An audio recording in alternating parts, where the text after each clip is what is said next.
না খেয়ে চলে গেছে। আমি নিজেই ইউটার্ন নিয়ে নেব কি বৃষ্টিটা নেমে গেছে বলে আমাকে ওখানে ভেতরে ঢুকতে হলো, না হলে আমি যেখানে সৃজিতকে দেখেছি সেখানেই আমি ইউটার্ন নিতাম।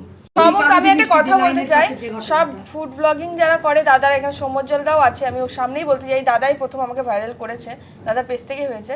তো সব দাদারা কিন্তু ফুড ব্লগিং করতে এসেছে, কোনো সিনেমার অভিনয় করাতে আসেনি কিন্তু। কিন্তু ওইখানে পার্টিকুলার ওই ব্যক্তির ব্লগিং এর মধ্যে দেখবে সিনেমার অভিনয়। দিদি এই টেকটা ঠিকঠাক হলো না, একটু খাবারটা তুলে একটু এরকম রিয়াকশন নিয়ে বলো। এই ব্যাপারগুলো কে করে? এগুলো তো করা উচিত নয়। ফুড ব্লগারদের কাজ কি বলো? একটা দোকানে যাওয়া, খাবারটা রিভিউ দেওয়া, ভালো হলে ভালো বলা, খারাপ হলে তাই তো, সেভাবে তো। যদি খারাপ আমি একটাই কথা যে বৃষ্টির জন্য আমি ওখানে থেমে গেছিলাম, কিন্তু বৃষ্টি যদি না হতো তাহলে আমি হয়তো চলে আসতাম।